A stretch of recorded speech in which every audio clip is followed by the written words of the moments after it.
You are tired of your own mind. You don't need to tell me. I already know.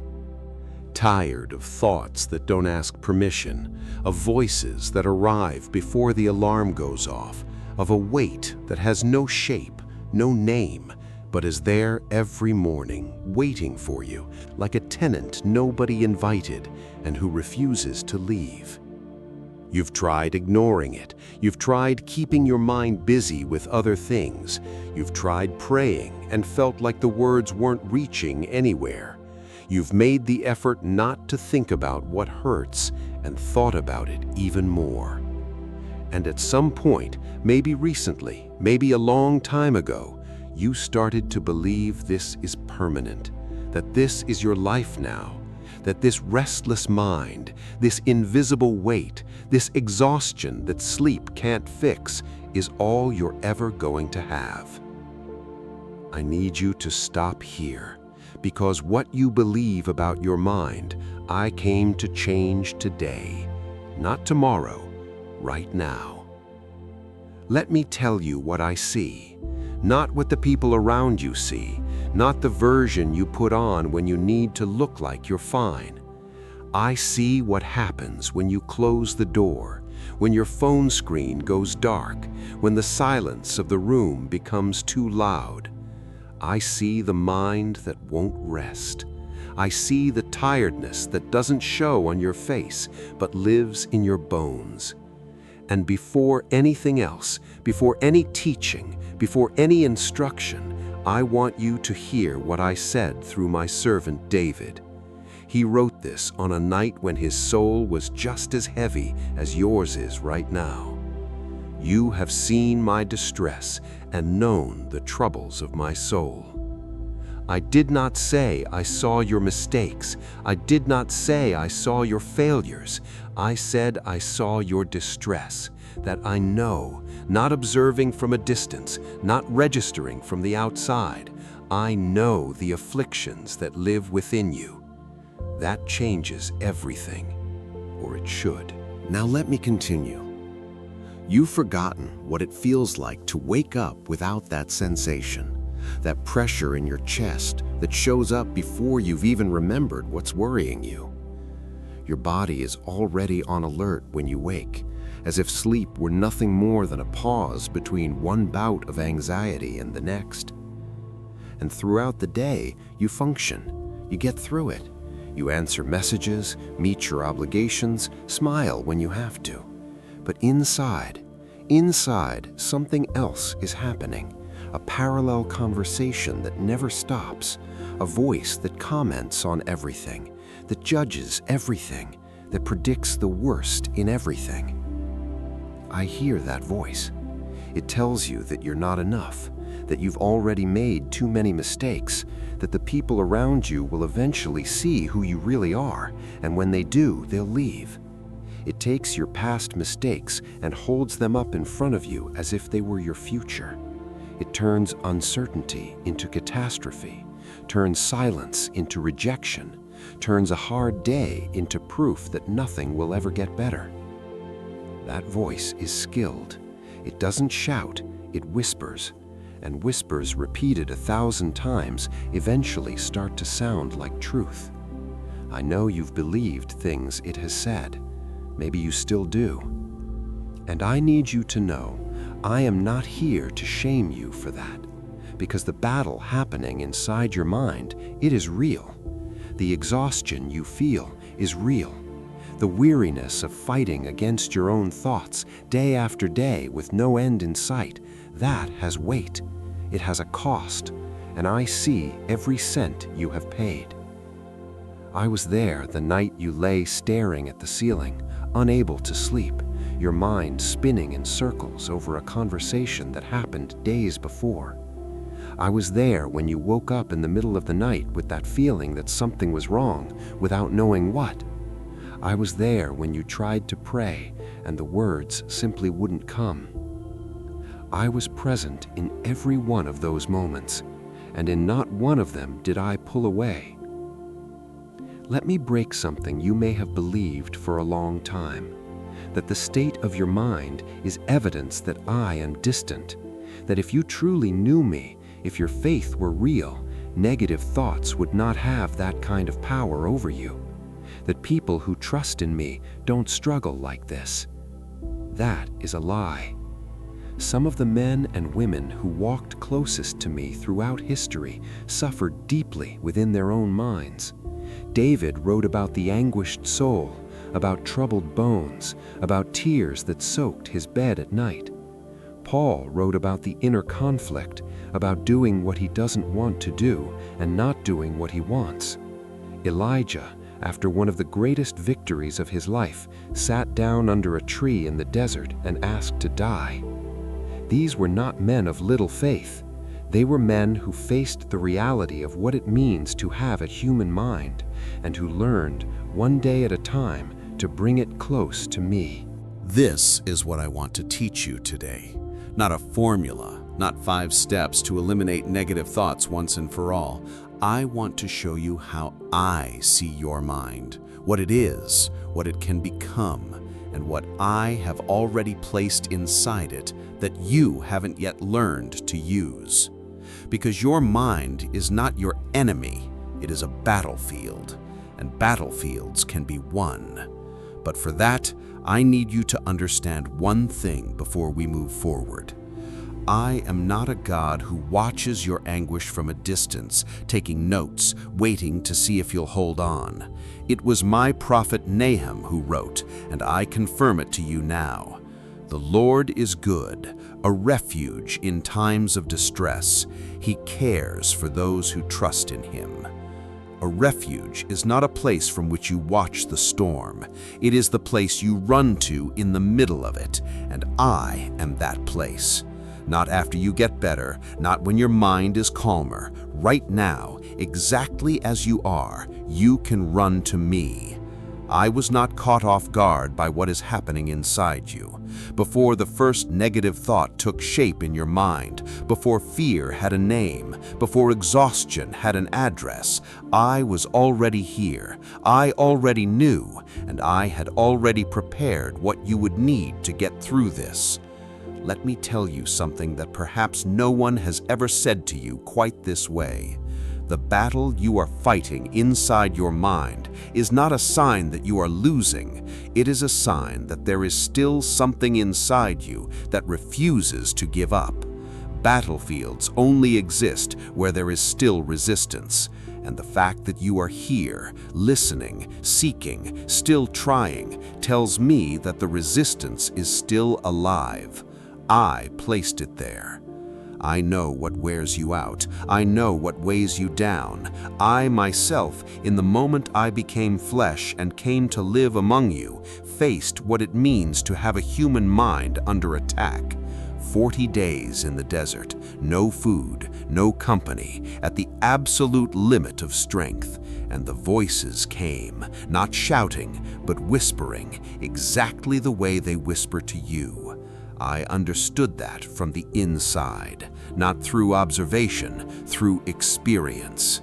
That is why I had these words written, so that you would know that what you feel does not push you away from me. For we do not have a high priest who is unable to empathize with our weaknesses. Rather, we have one who has been tempted in every way, just as we are, yet he did not sin. I understand your weaknesses. I do not merely tolerate them with patient detachment from afar.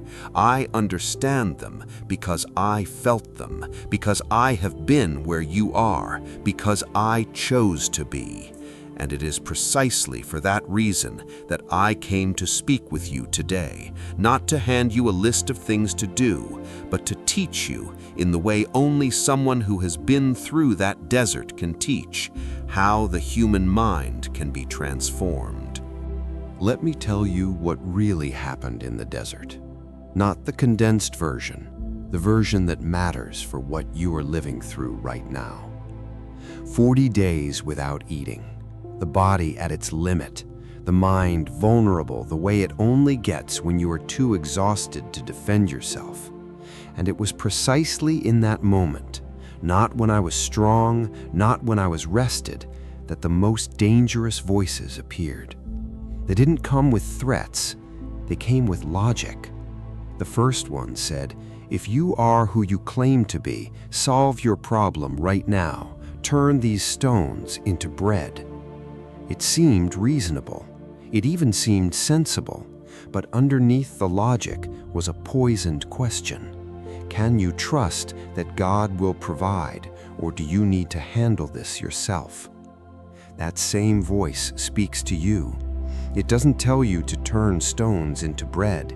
It tells you to find relief wherever it comes fastest, to not sit with the discomfort, to fix it now in whatever way you can without waiting for me. I answered with what was true. Man shall not live on bread alone, but on every word that comes from the mouth of God. The second voice was more sophisticated. It used my own words against me. It quoted the scriptures. It promised protection. But what it was asking was for me to test the Father's faithfulness, to demand proof before trusting. That voice speaks to you as well. It says, if God truly cared, this would have changed by now. Where is the answer? Where is the miracle? It is the temptation to turn faith into a negotiation. I'll believe once you prove it first. I answered, do not put the Lord your God to the test. The third voice offered everything: power, recognition, the end of suffering, the shortcut to everything I had come to accomplish, without the cross, without the pain, without the process. For you, it doesn't offer kingdoms, it offers a quick end to what is hurting you, the shortcut that bypasses growth, the way out that looks like freedom but is a prison with different decor. I answered, worship the Lord your God and serve him only. 3 voices, 3 temptations, 3 times I chose the word over immediate relief. And I tell you this because the weapon I used in the desert, I placed it in your hands as well. You have access to the same truth that silenced those voices. The question is, have you been using it? Let me show you something about your mind that you may have never seen quite this way. There is an exact moment when negative thoughts take over. It is not gradual, it is not slow. It is one instant, one shift in attention, and suddenly what was steady begins to sink. It was night, the sea was rough, the winds were blowing hard, and the disciples were in the boat fighting against the waves when I appeared, walking on the water. Peter, impulsive, courageous, unable to stay still, cried out, Lord, if it is you, tell me to come to you on the water. I said, come, and Peter came. Think about that for a moment. A man stepped out of a boat in the middle of a storm and began to walk on the impossible. Not because the waves stopped, not because the wind died down, but because his eyes were fixed on me. As long as Peter looked at me, he walked. It was the moment he turned his gaze toward the waves that he began to sink. But when he saw the wind, he was afraid, and beginning to sink, cried out, Lord, save me. Immediately, Jesus reached out his hand and caught him. Matthew 14:30 through 31. I want you to understand what happened there, because it is exactly what happens inside your mind. Peter didn't lose his faith all at once. He redirected his attention. His eyes moved off me and onto the circumstances. And the circumstances were real. The wind was strong. The waves were high. The danger was concrete. Peter was not making the problem up, but the problem grew in direct proportion to how much I shrank in his field of vision. That is how negative thoughts work. They don't need to be lies to make you sink. They only need to take up more space than I occupy in your mind. And what did I do when Peter sank? I reached out my hand, immediately, without hesitation, without waiting for him to swim to me, without demanding that he stop sinking first. I went to him in the middle of the fall. That is what I do with you. Let me ask you a question that no one usually thinks to ask. Not what you are thinking, not how many negative thoughts pass through your mind each day, but rather what kind of soil are those thoughts falling on? Because the mind is not merely a place where thoughts happen, it is a terrain, and terrains have conditions. They have a history. They have what was planted before, what was uprooted, what was neglected, what was tended with care. I told a story about this, about a sower who went out to sow. Some seeds fell along the path, and before they could take root, they were taken away. That is the mind that has been so exposed, so trampled by everything the world throws at it, that it can no longer hold on to anything good. Truth arrives, but it doesn't stay. Comfort appears, but it evaporates before it can take root. Other seeds fell on rocky ground. They sprouted quickly, but the roots had no depth. At the first heat, they withered. That is the mind that receives hope with enthusiasm, but does not cultivate it, that gets stirred up by a message, a prayer, a moment of clarity, and when the pressure returns, it crumbles as if it had never received anything at all. Others fell among thorns. They grew, but were choked out. The thorns were not external. They were the worries, the anxieties, the demands, the distractions that were allowed to grow unchecked until they strangled everything trying to flourish. And then there was the good soil, the mind that received, retained, took root, and bore fruit. I said something about this that I want you to hear as if it were the first time. Above all else, guard your heart, for everything you do flows from it. Proverbs 4:23. Above all else, not above some things, not when it's convenient, above all else. This means protecting what enters your mind is not optional. It is not high-level spirituality reserved for very holy people. It is basic survival instruction. It is what I ask of you as the first act of care for yourself. Because an unguarded mind is a mind open to every voice, and not every voice that speaks loudly deserves the space it takes up inside you. The question I am asking you now is not meant to shame you. It is meant to guide you. What kind of soil have you been lately? What have you been letting in? What have you been letting grow? Because before sowing something new, sometimes the ground must be prepared first. I need to tell you something the world will never tell you. Positive thinking will not set you free. I know you've already tried. You've already tried replacing the bad thought with a good one. You've already convinced yourself that things will get better. You've repeated affirmations, tried to focus on the bright side, made the effort not to think about what hurts. And how long did that last? Because what the world calls positive thinking is paint. It is covering a crack with a fresh coat. It looks fine for a while, until the crack comes back, bigger than before. What I am offering is different. It is demolition and rebuilding, not thinking better, being transformed from the inside out. I said this through my servant Paul with a clarity that leaves no room for interpretation. Do not conform to the pattern of this world, but be transformed by the renewing of your mind, so that you may be able to prove what the will of God is. Romans 12:2. The word Paul used for be transformed, in the original Greek, it is metamorpho.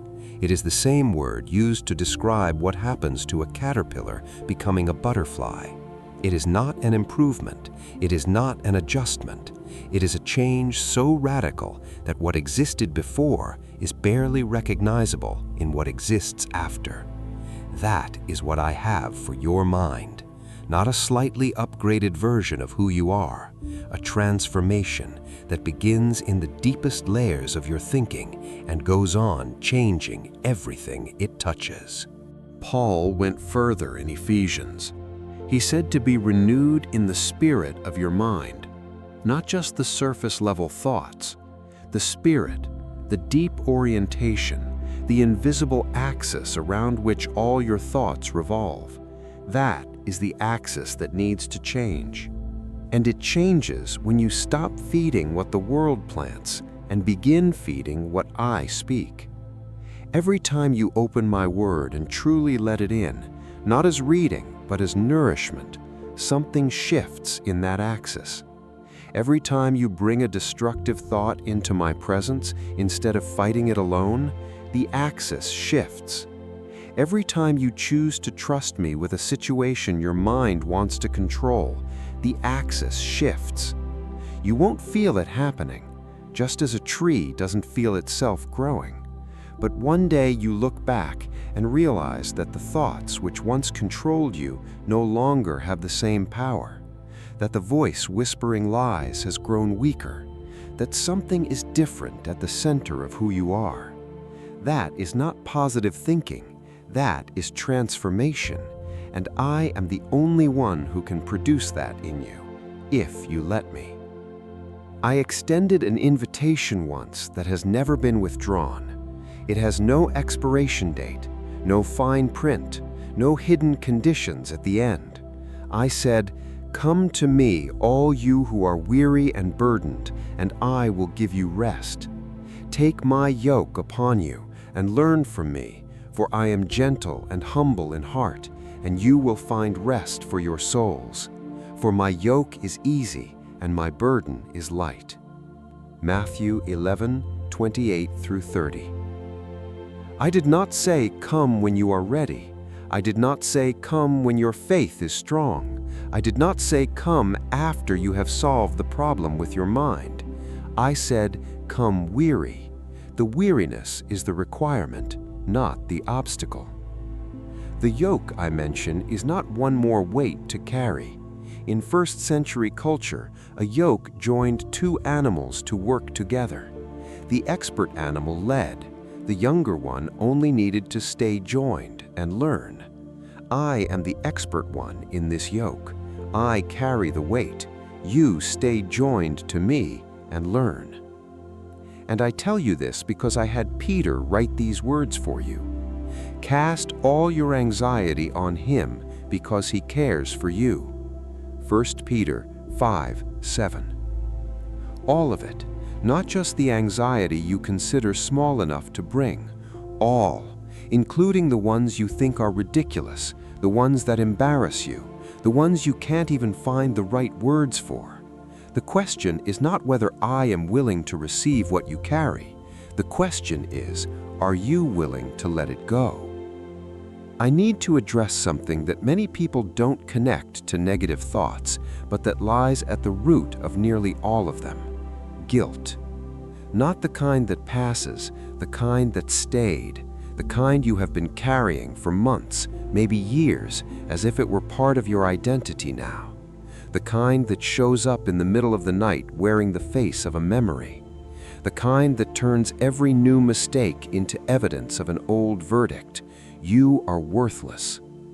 I said this through my servant John with a precision that leaves no room for negotiation.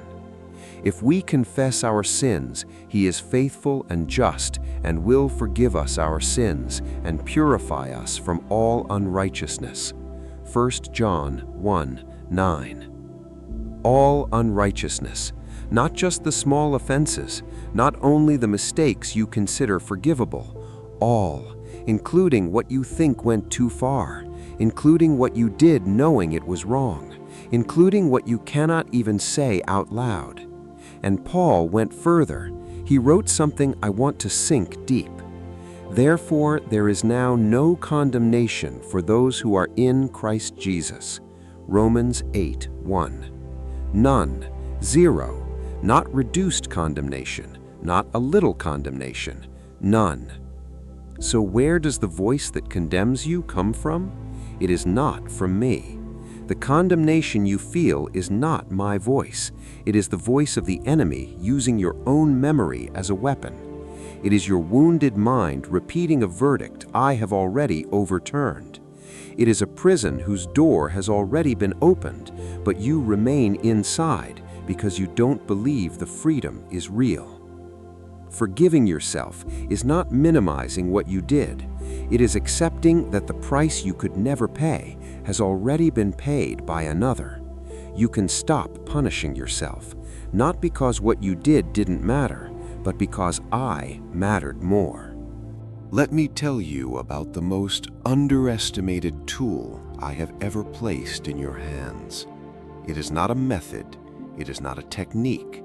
It is not something you learn in 5 steps and master in 30 days. It is a conversation. Prayer is simply that. You talking to me. Not the elaborate speech you think you need to have, not the right words in the right order with the proper spiritual tone. You, me, with what you have, which is sometimes very little, and that is perfectly fine. I said something about this that Paul recorded, and I want you to receive it as my direct instruction for what happens inside your mind. Do not be anxious about anything, but in every situation, by prayer and petition, with thanksgiving, present your requests to God, and the peace of God, which transcends all understanding, will guard your hearts and your minds in Christ Jesus. I did not say, pray and the problems will disappear. I said, pray and the peace of God will guard your mind. The word guard in the original is military. It is the image of a soldier posted at the entrance of a city, keeping the enemy from getting in. Prayer does not necessarily change the circumstances. It changes what the circumstances are able to do inside you. And I told you something more about how to pray. But when you pray, go into your room, close the door, and pray to your Father who is unseen. I did not ask for a performance. I asked for presence. Room closed, door shut, just you and me. No audience, no impressive vocabulary, no pressure to appear spiritually advanced, just your voice or your silence, because I hear that too, reaching me. And then Paul added something that is the key to the transformation of the mind I have been teaching you throughout this entire conversation. Finally, brothers and sisters, whatever is true, whatever is noble, whatever is right, whatever is pure, whatever is lovely, whatever is admirable, if anything is excellent or praiseworthy, think about such things. Prayer opens the space, and in that space, instead of letting the negative thoughts rush back in, you choose what you place there. Not because it is easy, because it is a decision. Every day, sometimes several times a day. But every time you make that choice, you are renewing your mind, one thought at a time. Let me tell you about the place where most negative thoughts live. It is not here, it is not now, it is in tomorrow. The troubled mind has a peculiar ability. It travels, it goes into the future and brings back scenarios that do not yet exist. It builds problems that may never happen. It rehearses difficult conversations. It anticipates rejection. It projects failure. And then it returns to the present, carrying the weight of it all as if it had already happened. You pay the emotional cost of imaginary catastrophes every single day. And I tell you, that is not prudence, it is torture. I said something about this with a clarity that cuts straight through. Therefore, do not worry about tomorrow, for tomorrow will worry about itself. Each day has enough trouble of its own. I did not say that to minimize your real problems. I said it because I know the mathematics of suffering, and carrying the weight of tomorrow in today's body exceeds what the human mind was designed to bear. I did not give you grace for tomorrow today. I gave you grace for today, today. When tomorrow comes, the grace for it will be there too. I am already there, but you cannot access that grace in advance. You only find it when you arrive. And while you keep trying to carry the future on your back, you are missing the only moment in which I can truly meet you, which is now. I had something written about this that I want you to receive as a gift for today. This is the day the Lord has made. Let us rejoice and be glad in it. This day, not the day when the problems are resolved, not the day when your mind finally rests. This one, with everything that is imperfect, uncertain, and unfinished. This day was made by me, for you, with purpose. Living in the present is not ignoring that the future exists. It is trusting that I am already there and that what you will need when you arrive, I have already provided. We have reached the end of this conversation, but I need you to understand something before you leave. What happened here today was not a video, it was an encounter. And encounters with me do not leave people the same way they arrived, even when the change is not yet visible on the outside. Something shifted while you were listening. I know this because I was here with you in every word. Let me tell you what I see right now. Not what your weary mind sees, not what fear says about who you are, but what I see. I see someone who did not give up, who could have closed this and didn't, who was exhausted and stayed anyway, who has a mind at war with itself and even so reached for something greater than the inner noise. That is not a small thing. To me, it is everything. You are not your negative thoughts.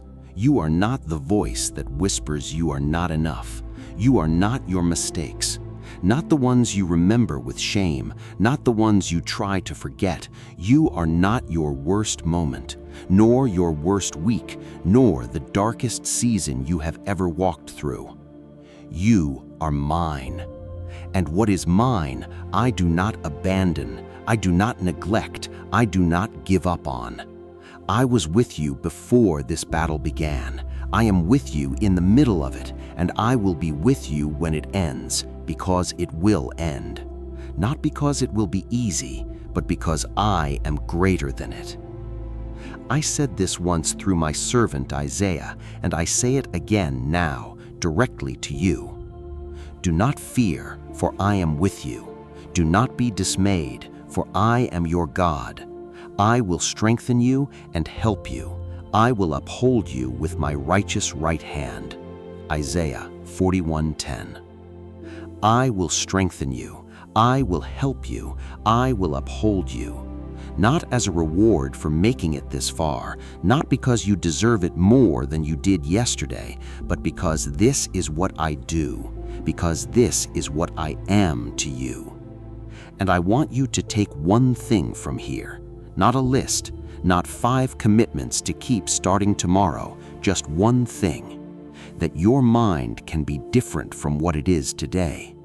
Not all at once, not without struggle, not with the days when it will seem like nothing has changed, but different. Because I am the God who transforms, who takes what was broken and rebuilds it, who takes the battlefield and plants a garden. The renewal I promised is not for someone more deserving. It is for you, with your weary mind, your small faith, your doubts still present, exactly as you are. I am not finished with you, not even close. If this encounter touched something inside you, share it with someone who also needs to hear this today. And if you want to continue this conversation, there is more waiting for you here.